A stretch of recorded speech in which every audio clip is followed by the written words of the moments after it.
Kilted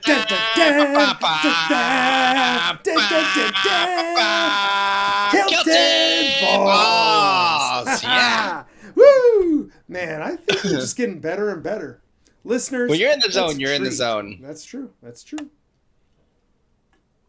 I think it's just got to be a treat for our listeners to listen to us jam, right? Yes, I agree. Speaking of, welcome back to another episode of the Kilted Balls podcast. We are so glad you're here listening to us. We appreciate you. Yes. We love you. Glad to have you around. So Absolutely. And now you can see the beard's starting to come in. Yeah, looking good. And I find it weird in my mind that this is always so dark. Mm-hmm.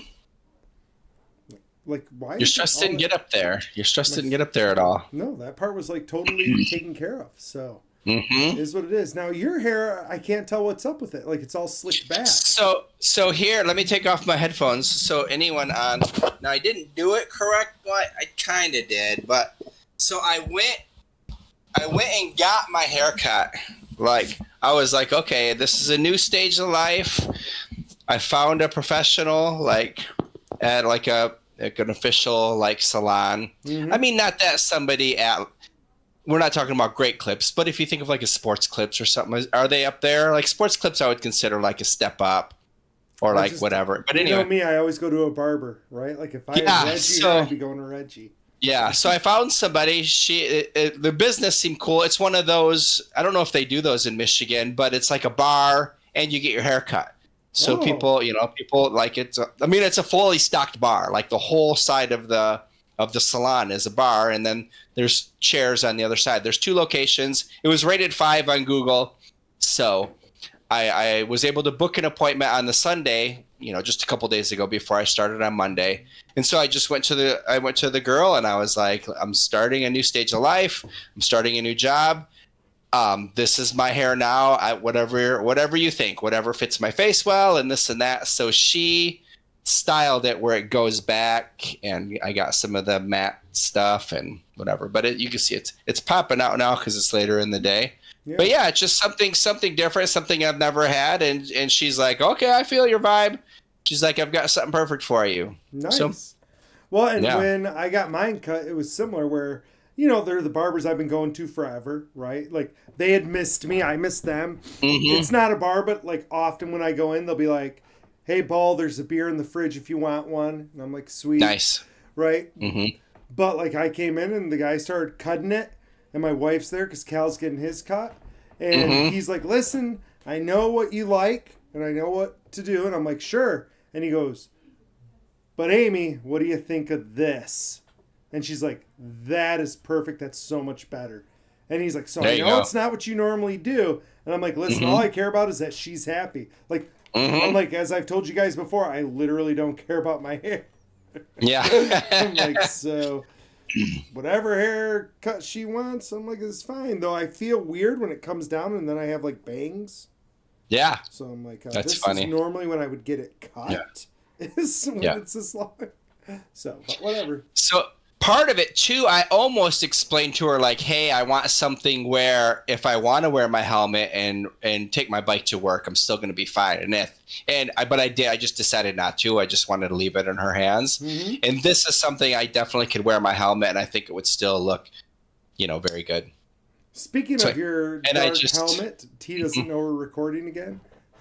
I don't know. It's Tuesday. He should know we're recording. This time he stared at us the whole way by, like a slow. He's trying to be famous. He's like, "Come on, this is gonna be meme worthy right here." So anyway, you started a new gig Monday. Yeah, I started at the dealership, so super excited, and I'll be mostly Volkswagen starting out, and if you missed last week's episode, it also is a Volvo and Porsche dealership, all in the same building. It's pretty sweet setup, actually. So the owner has a Kia dealer, like a bigger Kia dealership, and like the same kind of complex parking lot, and then a Hyundai like across the street. Nice. So, yeah. And the people there today seemed cool. Nobody bullied our new guy. No, it was really good. The only thing, and see, part of this, I can't remember if it was I was just talking to you about it or if I said it last week. And if Yeah. if you're hearing this again, I apologize to the viewers. But so one of the guys was saying like he was just giving me a warning. This was during my interview. He's like, "Hey, I have a really short temper. Like if you mess up, I'm probably gonna yell at you." And I get really mad. I'm not mad at you. He's like, I calm down right away and everything's fine. And I'm like, well, we're both men. We respect each other. Like everything's fine. If I mess up, then I mess up, and I can take that. But he's just like, yeah, I've always had this short fuse and this and that. And I was like, well, I'm kind of the person who brings good feelings and like goodness into an area, and that kind of goes away for people. And he's like looking at me like it's just kind of what I do. So we'll see if you keep doing it or not. Right. But one thing, I mean, it was just one day, but it seems like everybody has their poop together there, or at least anybody that I'm interacting with. Like it seems like people really care. They've been there for a while. I'm the new guy because they're growing. It wasn't like someone left, but they just feel like there's more growth coming, and they wanted a new salesperson or two, but then they said they just decided to hire me, not two people. So Nice. Well, and it's tax season. Did you get your taxes done? nah, I'll get them done earlier than last year, but my average is usually like late September, early October. Yeah. Like if I averaged out like the last 10 years. Ever since we started doing extensions, we're really good about getting them done by October 15th. Nice. Nice. Yeah. But like now I kind of like understand what the thing is, because what happened last October is like I was like waiting and waiting, because the way our household work is Amy does all the books and I do like all the taxes. And so I was like waiting and waiting for her to get it done. She's like, it's just too hard to get to, which I get, right? Like it's hard. And so I'm like, I need to be able to do it. Remember we talked about this before. Yep. And she's always like poo-pooed it. And last year she was like, okay, go ahead. Like whatever. And so I started doing it. And like for one of the companies that we just did or something, like I jumped on there and just started working on it. And so I'm like, okay, what's going to happen instead of waiting till October is like right now I'm going to start entering all of the stuff. And then when it's entered, I'll just do text. Like I still need her to help, but it's eliminating a lot of her time off. And like I tend to have more time right now, though it doesn't seem like it. Like somebody today was like, you're still so busy. Well, my normal life is busy. It's just like during the busy season, things fall through the cracks. Like I just can't do it. So like I always tell people, like my busyness doesn't change necessarily. So I'm still busy. Like yesterday I got home, I don't know, 8:00 at night. Oh, wow. Like I'm like, I'm still busy. Like it's still who Yeah. I am. But then what's different is now there's days like today where I'm like, okay, it's 3:00. I'm going home. Last night was a long night. Yeah. Today I'm going home at 3. And so, it's a totally different flow. Yeah. But the other trade-off that I think is important for humans, like I think one is reflecting is important. And two, either acknowledging that you have to make trade-offs or naturally doing them. So for me, I just naturally do the trade-offs. Like I don't actually reflect and be like, oh, I need to do this trade-off. But like for me, I spend a lot of time the last 6 months crazy busy. And now when I have free time, like Cal and I spend it together. Like, and it's not like we weren't spending time together before, but now we are like, like today, I picked him up from school right away. We came home and we played nonstop until like mom came home. That's awesome. Right? But I'm like, that makes up for all the time not playing. You know what I mean? So it's overloaded one time. And that's what I did with the girls too. And again, not intentionally, just happened naturally. And now it's like, like that's the good trade-off, right? Yeah. Yeah, that's awesome. I also found that it makes me less empathetic towards people who are busy, and I try not to, but like today I was making a new position for somebody, and somebody was like, this is going to be like crazy hard. Like it's going to like suck up their life. And I'm like, for sure. And they're like, shouldn't we do something to like ease that burden? I'm like, either way. I'm like, I don't care. Like it's still less than what I do.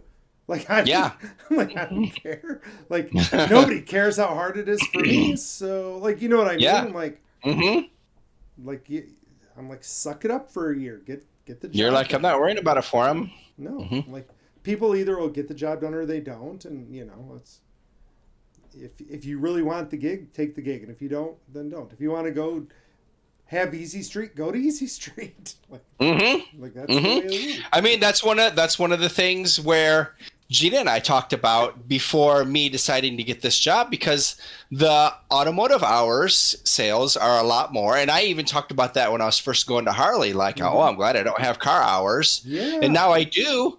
But I mean, I really loved being there. I loved interacting with people and all of that. And I have the, you know, while I'm there, like I'm going to be focused on being there because that's my opportunity to sell. But I can step away at the end and I don't have anything to worry about. So like today, you know, played with the kids this morning. We played some video games, and then it's like, hey guys, we have a surprise. So we all piled in the car and we went and caught Minecraft movie, which was awesome. Nice. If you haven't seen it yet, anybody. But yeah. I was waiting for you to see it. I was hoping you would enjoy it. It was awesome. Although there were the recliners and the heated seats, so I did doze just slightly. Like, which is common for like around that time if I'm not moving around, because we caught the almost 3:00 one. So by the time it started, so like that 3 to 5 range, I have to keep moving. Did the kiddos not have school today? No, they're on spring break. Oh, I thought spring break already happened. That was my spring break that already happened. Yeah, they're on spring break right now. I see. So perfect. So that's what we did on spring break, was took Kel to the Minecraft movie. So. So yeah. And do you ever play Minecraft? They loved it. And I've seen it played. I don't know, maybe you and I like loaded it up once. It kind of made me like, oh, this could be a good decompressor, just like chill and like make things. I probably would. You would, like, you love making stuff. So when you play, do you play creator mode or do you, because I guess there's 2 modes. I just hear the kids talk about creator mode, which I guess it's easier to build stuff. So if you play creative mode, you get to do whatever you want. Like you have access to everything. Nothing can hurt you. It's just meant so you can create. Okay. Right? So you just build whatever you want to build, and you just like you have full control of everything, right? And so then the normal game has the nighttime where the bad guys come and they can break your stuff and you have to rebuild it and make it better. Yeah. And where you have to find the stuff, right? Like so when you start off, most of the time you have nothing. Like you have to go and get wood, and you have to mine dirt, and you have to make a pickaxe, and you have to mine stone, and like Unturned, where you have nothing. Unturned is very, very similar to it. Okay. Right? Yeah. But I may mess around with it here and there. But I love Jack Black and Jason Momoa was amazing, of course. So good. But there is a third option here, by the way, too, which really? I didn't mean to interrupt. Cal and I started doing, and Cal, like the first time he was like, I don't want to do this. Because what he'll do is there's cheats that you can do. And so like often he'll be like, if you die, you don't lose your stuff. Like he loves that cheat. And so it's not creative mode, but you don't like, there's not a big penalty for dying. And so like he'll often just off himself just to teleport, you know? Because there's no penalty, which I don't like. So I normally don't do the cheats. But what I started doing was hardcore mode. And at first he was I don't like that. And then we did it like so many times. And now we're back to just normal survivor mode because I found a cool place. But when you do hardcore mode, first off, it's like the toughest difficulty, which you know I love doing that in games anyway. But second, when you die, like you're done. Oh. Can you come back to that world though? If you want at all, you can come back and look at it. Okay, so just look at it. Oh wow. You can't like interact with it at all. You're like a ghost looking at it.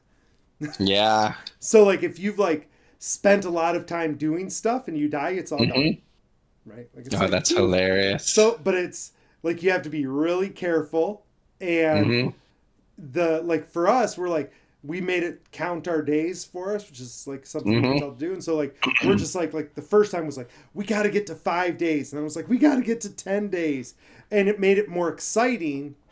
Like, Yeah. could you keep doing it but survive, right? And the mobs are way tougher. So like getting hit a couple times, Oh, you're that like makes dead. sense. So you're like, not only do Hmm. you die, but everybody's like stronger except you. Yeah. So, Yeah. but it was interesting, and That's we fun. liked That's it. fun. Yeah. The boys do like playing it. I know they fight a lot when they play, so I don't know why why they're fighting. Cal and Like I fight all the sometimes. time while we play too. Oh, okay. So it's just a thing. Mm-hmm. Yeah. We have a new rule. There's no fight Fortnite in this house for a while because there was a big blowout today, and I'm like, no, Yeah, like you guys we aren't don't do playing that Fortnite. anymore. Yeah. We don't play Fortnite though. Now that I hear that your boys play, maybe I will play because I love beating up on like 10 and Mhm. unders at games. Well, the So. problem is Ollie doesn't like to be with on the same team as Morgan because it's a weak link, which Yeah, I understand. for sure. But he acts like it's a super big deal if he doesn't win. I'm like, it's not that big of a deal if you don't win. You should get better. Yeah. So he always plays against Morgan. So then he picks Morgan off first, and Morgan gets pissed off because he keeps dying. So after a while, there's a big blowout, and I'm just like, no Fortnite anymore. Like, if you guys can't be on the same team whenever you play something, you don't get to play a game where you're killing each other. Or just don't So kill each other. Like you guys can be on opposite teams, but you're not allowed to kill each other. they don't do that No. because Oliver gets excited. He's fairly competitive, Yeah. and some of the video games he plays, he's not great. So it's easy to beat up, someone half your age. Mm-hmm. Mm-hmm. That age difference. Oh yeah. I'm not gonna beat up a 25-year-old, but that's different. So do you ever like jump on there and like beat him up? Be like, oh, No, you guys are being I've, dicks. I'm gonna get on Fortnite. I'm not that good at Fortnite. I've Mm-hmm. done some things like that where if it's a game where like I know that if it's any sort of racing game or anything, I'll get on there and smoke them. Or like Rocket play League? like Rocket League, I'll make Ollie be on the other team and we'll do one-on-one and I'll just destroy him. I'm like, see, this isn't fun. Right. Like it's not fun for me. It's fun for you to beat up your brother, but it's not fun to lose. Right. So if you guys, especially now, I don't know if you've been on in a while, you can do bots and you can do everything. So you can yeah. actually play bots and you can set the difficulty on the bots. So, Mm-hmm. I'll set the difficulty to easy when I'm playing with Morgan and he gets excited if he gets a goal. Yeah. And you have to try really hard to get scored on against the most basic bots. Like you have to hit it in yourself or something. But it helps him practice and he's learning how to play Yes. and move it around. So we want to build that self-belief where he's excited and he wants to play more. Yeah, for sure. I don't want him to be somebody who doesn't want to challenge himself when they play games later or just doesn't play games at all. So Right. Well, and we know people like that, right? Who don't want the Mhm. challenge. Which sometimes you don't. Like, right? Sometimes you're just doing the game to relax and veg. Like when I play Civ, I usually just play Prince just because I'm just like, all right, Yeah. just I going do through the same motions, just vegging. Yeah, just hanging out, like letting my brain reset. It's a good reset Mm-hmm. time. Yeah, exactly. All right. Well, this is Easter week. This is a big week for my family. Mm-hmm. So here's an interesting tie-in with you and our listeners is like a lot of, I shouldn't say a lot of Catholics. The numbers are probably a lot less than they used to be. But sorry, like I don't know if you can hear that. Can you? There's something going on in the background. I can definitely hear. Okay. Well, anyway, so during the Easter week, everything for Easter starts Holy Thursday. So Holy Thursday is a big day. That's like what starts the Mass. And you can consider everything from then until Easter Mass one big ceremony.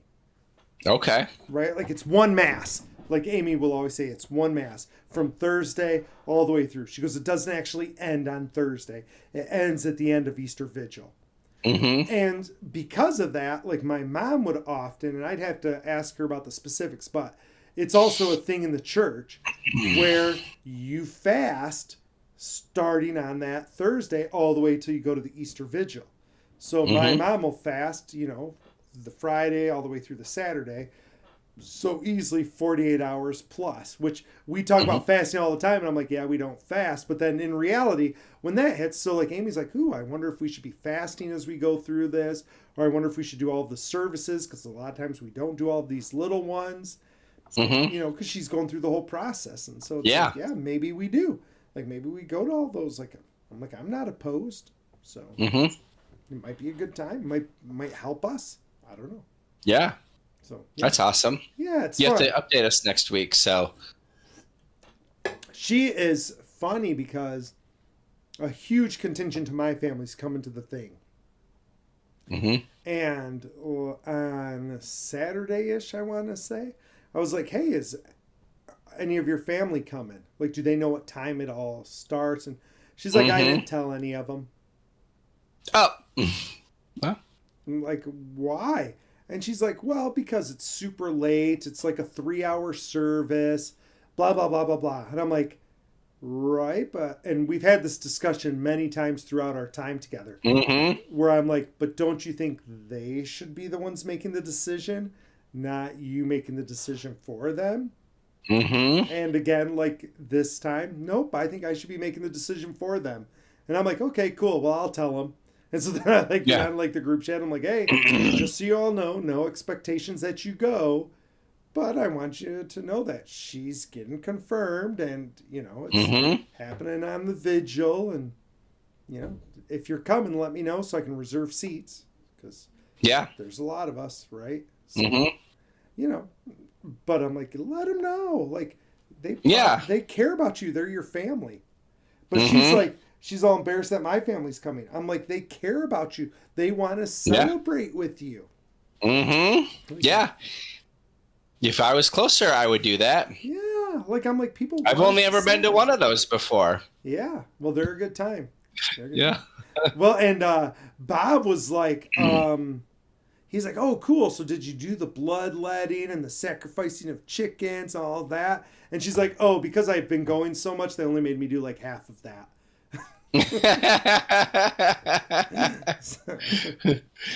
There's only one chicken. You only had to do one chicken and one goat, and you were good. So. Perfect. And you didn't have to do any of your own bloodletting or whatever else. So, yep. That works out better. And she like went to confession for the first time. And I'm like, oh, really? I'm like, that's awesome. Did they forgive you for wanting to kill me all the time? And she's like, yep, I've been forgiven now. She's like, I didn't even have to say a Hail Mary for that. They're like, yeah, it's understandable. You're forgiven. So. I'm like, good deal. But yeah, she is really enjoying the process way more than I think she thought she would, and way more than I thought anybody would. So. Yeah. See, so that's really good. Yeah, that's awesome. So. I think it's good. So yeah, next week we will give more of an update and let all of you listeners know like how it all went down on Saturday night, Sunday morning. So, yeah, she might be ready to do her interview too, or work it in her schedule. I sure hope That'd so. Be I awesome. hope she feels empowered and she can talk to all of you about everything she's gone and wanted to do and all of that kind of stuff. So I'm excited for it. I'm excited. Yeah. But yeah. But yeah, that's the big stuff. That's really cool. So one of the funny things, I mean, I stumbled across it after Morgan broke his arm, actually. I was just looking for because it was after my interview. I was excited, and I was just trying to find some sales videos on people selling Volkswagens or doing walkarounds, just because I'm fairly familiar with the product, but I didn't necessarily know all of them. And I stumbled across this guy, and if anyone has watched any sales videos, you probably stumbled across him because he's a lot bigger now, but his name is Andy Elliott, and he's like super muscular and talks about everything, but he is a little I don't necessarily agree with how he does everything, but it was funny. One of the guys who was training me, he's like, because I had said something like, oh, I said that I was watching some videos, and he's like, who did you see? And I said, oh, Andy Elliott, and he's like, yeah, don't listen to that guy, blah blah blah, and he's going on and on like he hates the guy, and it was just funny. I'm like, yeah, some of the stuff he says I think would be really good, and some of the stuff I disagree with, and he's like, well, he never answers the customers' questions. I'm like, yeah, I don't necessarily agree with that. But then we're talking later, and I was like, I've always loved reading sales books and stuff. And I said, I actually met Zig Ziglar, and he was like, oh my, I mean, he's 30 years old, so he's younger, but he's been in sales his whole life, and he was just like totally floored. So it was just kind of funny. He's like, how did you meet him? I was like, it was just a sales thing. And, then I stood in line, I shook his hand, he signed my book. So yeah, it was pretty cool. And I was like, actually, one of my favorite books is How I Raised Myself from Failure to Success in Selling by Frank Benninger. He's like, oh my gosh.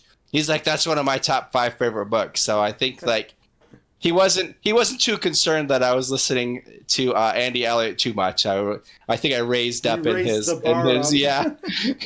He's like, oh, this guy knows what he's doing. Nice. I was like, yeah, like it's like every couple years I go back through Frank Benninger's book like easily. Like it's one of my favorites. Nice. But it was just kind of funny. And of course Zig is amazing always. Oh yeah. So. I've not listened to any of them, so I will totally take. No. People who are into sales will understand what I was just saying, and they'll be excited for me. It's like if I started talking about Harry Wong, you'd think I was making a joke. Yeah, that name sounds familiar. Anybody who started teaching in early 2000s knows Harry Wong. Okay. And it's not a joke, people. I know it sounds like a joke. He was like the teacher guy that you paid attention to and had all the great ideas. Like every district like gave you his book, right? Okay. To read or played his videos, and okay, it was like a thing. Which, yeah, oh, nice. All good, all common sense. So. Mm-hmm. And that's the thing with sales too. Like everything that like all these sales books that I have up here, it's all common sense. Mm-hmm. You just have to use it. Like, I mean, and we talked about this before. Like, you're not going to go in like, well, actually, I like how Andy Elliott calls it commission breath. He's like, don't have commission breath. Don't be like worried about your commission. Like, take care of the customer. And that's exactly what it is. Like, take care of a customer, provide a service, help them with their needs, and then yes, you get compensated because you're a professional.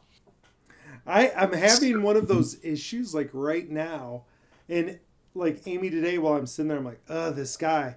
She's like, well, he's working on commission probably and this and this. I'm like, yeah, that's like my problem, right? So like in one of my retirement accounts, this guy like reached out to me like early on in the year and was like, hey, I noticed that, like one of your options for your portfolio is not doing very well. It's like 2%. Everything else you have is like 10%.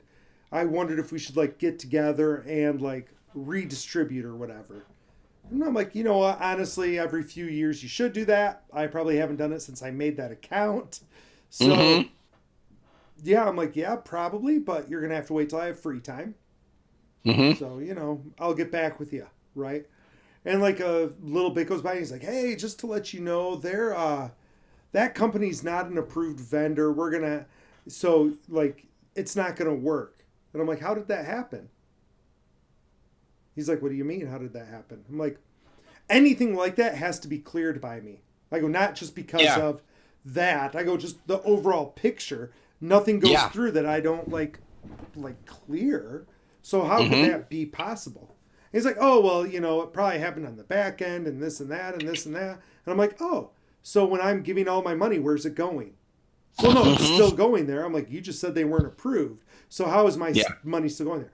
Well, I don't know, like how that's working. And, we just kept going around and around.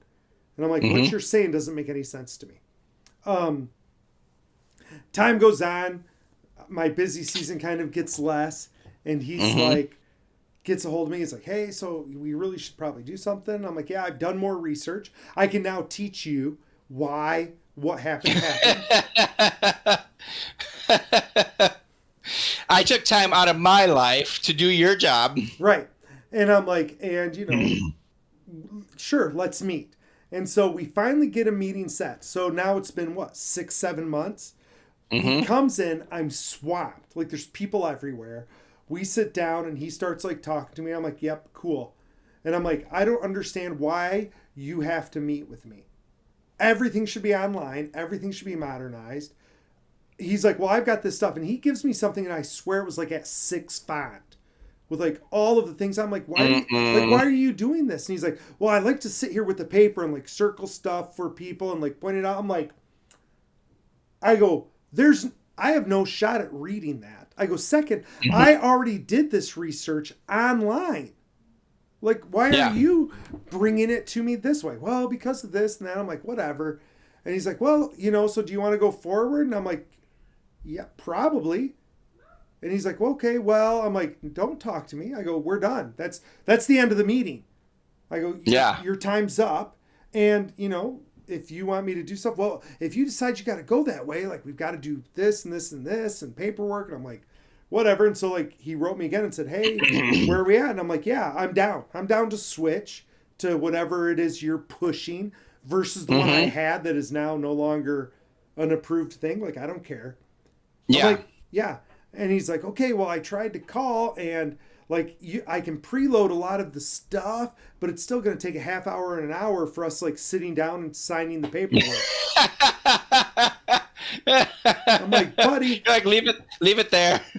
I'm like, it took you 7 months to get a meeting with me. And now you want to try to get another meeting to have me sign? I'm like, I can make retirement plans online in minutes.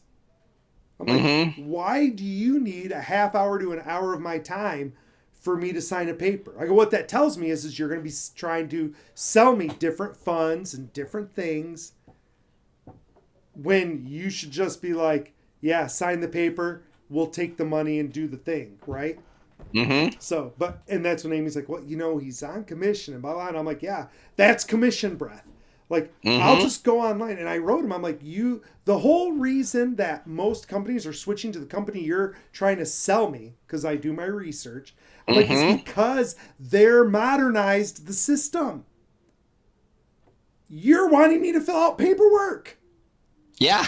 I'm like, half the time I don't even go to the DMV. Like, yeah. I just did my taxes from here. I sat down and was like, click, click, click. Like, there's none of this like paperwork. And you've always been ahead of time anyways, because you said as soon as you could use your debit card at McDonald's, like you never had to carry cash again. Like, right.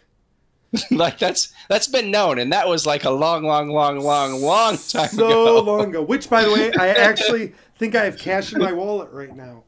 Oh, really? That's weird. I put it in there because I thought I was going to get my hair cut, and then I did get it cut, and then I was at a conference or something, and I was like, well, maybe it's one of those things where I'm going to have to drop like 10 or 20 to like do something. So I kept a little with me, but yeah. No, so I'm like super annoyed. So now I'm like super annoyed with the guy because I'm like, it took so long for us to get together. If you really wanted to make money off of me, you would just say, hey, I need your signature. I'll drop off the paperwork. Yeah. Or, hey, I'm going to need to know what things you choose. I'll just, like, you don't have to educate me. Yeah. Like, clearly, I should be the one educating you. Right? And he's older than me. And I'm like, and I said to him, I'm like, how are you getting anybody to do this in the younger group of people? I'm like, when you are so antiquated and so slow, how are you getting any of these millennials to invest? And he's like, oh, yeah. He goes, well, none of them want to invest anyway. That's weird. I'm like, okay, so you're clearly not doing your freaking job. Like, it's your job to make them understand why it's important at 30 and 20 to be investing. Like, that's your job. And that's how you get your commissions, is by getting all of those people. And you're just like, yeah, it's not really worth my time. That's worth crazy. Your time? I can retire any day. Yeah. I'm not worth your time. My 20-year-old was talking about it, and I was super excited for him that he took that step to, like, stuff's coming out of his check and going. I'm like, that is super, super smart. I wish I would have been that on the ball when I was 20. Yeah, my 22-year-old. Like, I always wanted to, but yeah. Her one of her gigs that she did just for funsies, they have a matching 401k. And she's like, how much should I put into that? I go, how much do they match? And she's like, I don't know. I go, that's how much you put in. Yep. Whatever they'll match. Whatever they match. Whatever they match. That's free money. You just do it. I go, even if it eats up the entirety of your check, you put in everything they'll match. She's like, really? And I'm like, really? Because it's free Especially money. At her age. Yes. Yeah. I'm like, they're giving you the money. Like, they'll give you that. Like, it's a pay raise. And yes, it's not going into your account. But you live here, and I feed you, and I take care of you. You don't need the extra money. You have other jobs. You don't need the extra money. Just throw it all into retirement. At 22, could you imagine what that thing's going to be when she's 50? The numbers work. The numbers work. I think we might have talked about compounding interest before. Like, it's a thing. Like, could you imagine if we had been smart enough to do that? We were not. Like we were not. Right? Like, I all didn't have the time now. $20 every paycheck. No. And we probably should have. I still think about, we had a friend. Do you remember Brooks? I swear that's his name. Remember Brooks from Holmes Hall? Who had the property? Whose parents got him the property in Mason? I thought it was in Lansing. I thought it was Bashir. Oh, I thought it was Brooks. I thought Bashir was the guy you listened to with the alien. No, that's Bashar. Anyways, yes, I know that guy. Like, I remember him being in Holmes, and you had a lot of classes with him. He was in a lot more advanced classes, but I remember him hanging around. I'm buying a house. I'm not going to pay rent. I'm buying a house, and and I'm like, that is so. Even at the time, I was like, that's so smart. And we never did it. Yeah. And nowadays, like, when people are like, what's the thing you would have changed? Instead of the townhouse, we would have just bought a house. That's something. Although the townhouse was a great idea, but it's not going up as much. Fantastic. Oh, not the townhouse. I mean, I thought you said the duplex. No. The duplex was a great thing, but I don't know if it's going up as much as houses were. But that was super smart. You did right when you graduated. Got that duplex. Well, I was actually working. I'd worked a year and then picked it up. But yeah, I mean, that thing is... It all blends together. Yeah, that thing's worth a tremendous amount now. But imagine if we had bought a house back then. Like in Lansing, like 5 years before that. In East Lansing. It'd be paid off right now, right? It would already be paid off, even if we did a 30-year mortgage. Right, it'd have been paid off. So, that's silly of us. Yeah, that's one of those things. And I mean, I know that, Tristan looks, and we live in a nicer area, and in Charlotte general is, things are higher. Yes. But you can, and I even said this to him, you can find places where you're paying less and you're fixing it and working on it. Like, it's good to have. Yeah. I mean, yes, it's nice because he's stockpiling money now, and I don't blame him. I don't blame him at all. But when you're ready to look, like, you don't have to be in the nicest spot paying $500,000 for a house. No. Like, maybe go out a little bit. Put in some sweat equity and call it good. Yep. Yeah, heck to the yeah. That's my message to you people. Like, if you can buy real estate, that's going to be one of my favorite investments all the time. So it just keeps working. So I agree. Seems to be. The part I'm having trouble with now in my brain is if I was really smart now that I've had real estate for a while, I would be pulling cash out of that real estate to buy more real estate. That's what they teach. But I'm too lazy to go buy more real estate. Like, now I'm tired and I'm like, You have to hire a management company to take care of it all. I'm like happy with my life. I'm like, right. And that's part of the issue, right? Like, once you become kind of happy and content, you don't have that same drive as you do when you're hungry when you're younger, right? Yep. So now I'm just like, whatever. So, but if my kiddos wanted to, I would. Like, I'd be like, put it out here, put it in there. You guys can like take it and make me money. I won't mind. Yeah, exactly. So that's super awesome. Heck yeah. All right. Well, I think we should probably call it a night. Thank you, There listeners. we go. Some great nuggets. There were some nuggets in there. Maybe that'll be the name of this one, the Nugget episode. So Mm-hmm. thank you all for being with us. We had a great time. We look forward to next week. Have a great Easter. Enjoy it Mm-hmm. however it is you enjoy Easter. And this is Ballbuster signing off. Kilted Dragon Jerry, love you all.